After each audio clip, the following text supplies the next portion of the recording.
What's up guys, welcome to today's patch note video, where in this we are going to be going through all of the patch notes for this week and just seeing what's going on in the game right now. For you guys that maybe you're driving to work, maybe you just don't have the time to read through the patch notes, maybe you don't even know the patch notes do this, right? I don't know, who knows. But if you prefer listening to it rather than reading it and all that sort of good stuff, then let's get started. If you enjoy and you find this useful, make sure you sub to this every single Monday, and we'll see what's in this one. I've not had a good read through it yet, but we'll see.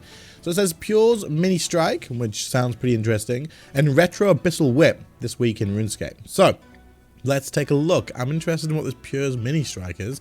But the Retro Abyssal Whip we all know about already. So it says the cosmetic is here, plus some niche changes for Pure among you. So the Abyssal Whip is ready to crack some Slayer monster skulls. So it does have the little dangly thing, and it still has the old style as well. And then we've got this new one here with the little thingy. I think it's kind of cool, to be honest. I don't know about this one, right? Okay, so what about if the middle bit could be recolored, guys? I'm not on the retro one because it's retro as meant to be, you know. But what about on this one? I don't know. The Retro Abyssal Whip bundle arrives today, costing 200 rune coins or 180 for members. It contains the Retro Abyssal Whip, the Remaster Abyssal Whip, and it's time to grab your whip and get cracking, apparently. I don't use melee anywhere nearly enough. Maybe it's still kind of cool to get, and I use it for my bladed dive switch. Otherwise, I don't know. This is kind of cool though. The Abyssal Whip's like iconic, isn't it? So, very, very cool. Anyway, warning: beware of aggressive mallards. Okay. Cabbage is under threat. Urgent PSA. There have been reports of these aggressive waterfowl appearing on the weekends and attacking local cabbages. Please be on the lookout and do report any sightings. I feel like I'm probably missing something. Maybe it's from the newest quest that I wouldn't know about this from. Maybe it's just something random they've put in the game and I'm clueless on it. But if you know, then do let me know what this is exactly. Okay, Mini Strike. Options for Pures. When you've been growing a game for over 2 decades, you're bound to see a number of different playstyles emerging. There are some seriously niche communities within our big family, and we'd love to see your dedication and creativity. Today we're introducing some changes that should help out one group in particular, these skilling Pures. Okay, so these are being introduced today. The Pure Skiller playstyle is all about completing goals without gaining any experience in its selected skills. These adjustments should help out the dedicated few who are committed to the Pure lifestyle, while not impacting the general play flow for the rest of the community. Okay. The niche accessibility update, designed and developed in close collaboration with a number of skill Pures, provides some self-moderation tools to recover from inadvertent leveling, as well as ways to opt out of undesired XP, opening up new opportunities for specialist builds. XP blocking and skill resets are intended to bring optional peace of mind to self. Limited accounts. Is this good or bad? Wait, what? I don't know. Let's see what it says further down. It'll be in the patch notes bit, but let me know about this one, what you guys think about this. It says that they've done it with a number of skill Pures, so maybe I'm wrong. I don't know. Maintenance notice. We're conducting some planned maintenance to all Game World servers on March 28th. This will begin at 10 o'clock British Summer Time or 9 PM game time and last approximately 9 minutes. Maintenance is normal. It is what it is. But yeah, March 28th at 9 PM game time. 9 AM game time, sorry. Prime Gaming March. It's time for March Prime. This month you'll receive 3 Umbral chests. So make sure you grab your goodies from March 28th, which is tomorrow. This was meant to be out last week, right? This was meant to be out last week, but there was some weird issue with it, and so it's out this week, and it's tomorrow. It's not today, it's tomorrow, so you'll be able to get it from there. But hopefully it works this time and you'll still get your chests. It doesn't really make a difference, like you'll still get the same amount of loot that you would have got anyway, but yeah, so hopefully that works now, or tomorrow. Treasure Hunter calendar, we've got the contagion thingy,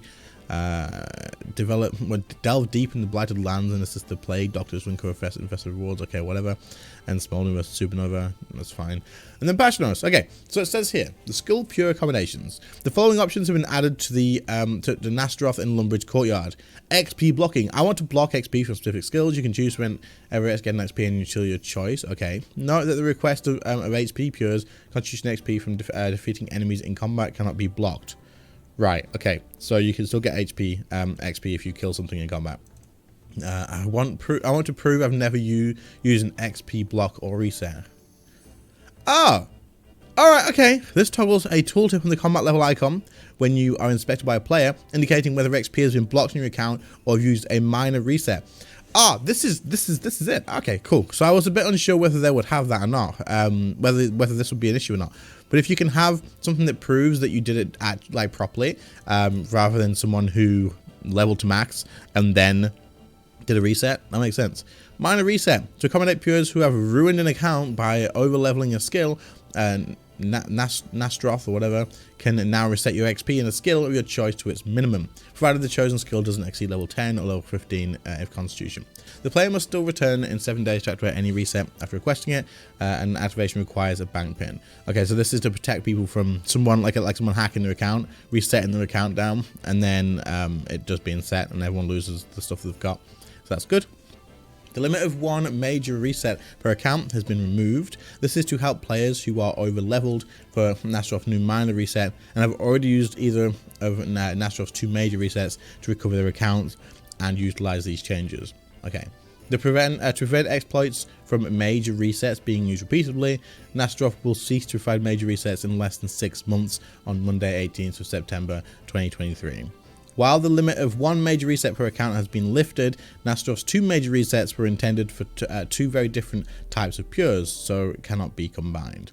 If you intend to make use of one of Nastroth's major resets before they are removed, be sure to activate a major reset before activating a minor reset. Since resets share a 6-month cooldown, and major resets will be removed in less than 6 months. If Nastroth is waiting 6 months after a minor reset, you won't be able to use a major reset. Okay, right, so basically, if you're going to use the resets, then use the major first, not the minor. Also note that Nastroth's major resets was intended to specifically reset 2 types of pures at the dawn of evolution of combat and have not been maintained. So until their removal, you use major resets at your own risk. Okay, cool. Keepsake box checks now occur before Nastroth's skill reset warning, so that if a skill reset fails due to having keepsake items, the reset does not prematurely go on 7-day cooldown, and removed the 59 magic requirement from the Family Crest quest, since Chronozone's blast spell mechanic can be bypassed with a death touch dart. Okay, cool.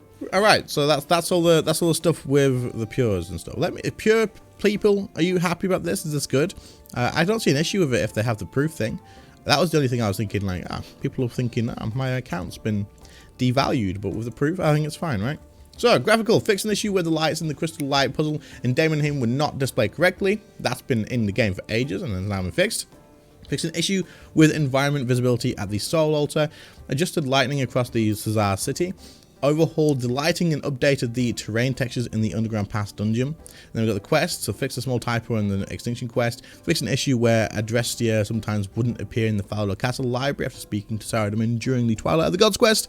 The tower door on the roof of the town hall is now locked in the murder of the Borders quest instance. The coffer unearthed during the murder on the border quest is now similarly sized in its active and inactive states. Fix some typos in the murder on the border quest. The required items to construct buildings during the new foundations and murder on the border quest are now listed in their quest overviews. Okay, good.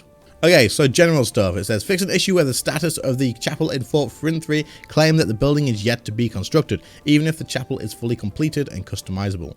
The inventory icons for achievement capes have been adjusted to be more easily distinguishable from one another. Players now are no longer able to mention return a challenge buffs as items using quick chat.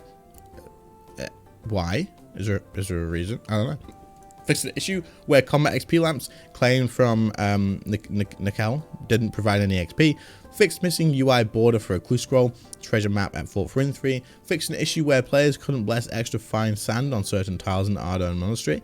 The Twitch link in the in-game calendar now links to the correct page. The tooltips of the following elements have been adjusted: Samurai Brews, Recipe Shop Potions, Spiritual Prayer, and Summoning Renewal Potions. Okay, so they'll explain basically what they do better, probably.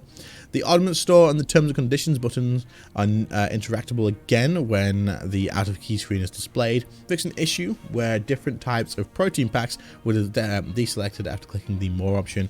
Corrected a typo in the Milky Teeth achievement. Updated the description when destroying the Mask of White Worm to the correct reclaim price. Previously, the description claimed price was 50,000 GP when it was 35. Okay, whatever. Adjusted the messages shown in duels to be more clear. In duels, as in like actual like the player versus player duels. What does it mean by the messages? I don't know.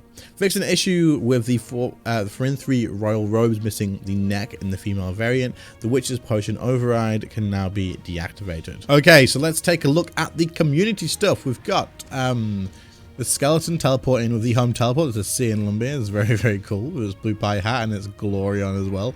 And then we've got, I've seen this on Reddit, I think. This is pretty cool. Is it about respawning? So you kill it and then you're like, okay, it's gone. And then it's immediately back. I think that's what it is. Oh no, wait. Oh, it's Zanuck. Oh, that went right off my head then. Never mind. And then we've got the Armadillo. Is it Armadillo or is this the Saradomin God Sword? This is freaking cool. Very cool. This is commitment though. It's getting a tattoo. There's definitely commitment. And then we've got the rune tube here. So we've got, every time I planked, I gave away GP, Wheel to Fortune. Very cool. And we've got my crew's JMod Jeopardy game show. That sounds interesting. Bossing on a budget, mid to high level bosses with affordable gear. There's Rayo doing that as well. So check those out if you're interested in those ideas. And then we've got escapist screenshots here. So we've got, I swear to God though, like my game looks like it looks different to these sometimes. But this looks so good. These must be, maybe there's some like editing on this like in Photoshop afterwards. But it looks very nice. Very nice. Very cool. And then we've got the pink skirts player events. Okay. There wasn't a ton of stuff in here, to be fair. There was the whip, of course, and the changes to pures. Other than that, that's pretty much it. There's not a ton of stuff, but it is what it is. Next week, I assume we'll see something a little bit more interesting, hopefully. It seems like they're releasing stuff on an every couple of weeks basis. Like every second week seems to have more than like one's pretty bad. Not bad, but like just low like amount of stuff. But otherwise, hope you found it useful. If you did, please leave a like, sub to the channel if you're new, and I'll catch you all next week or tomorrow probably. See you later, guys. Bye.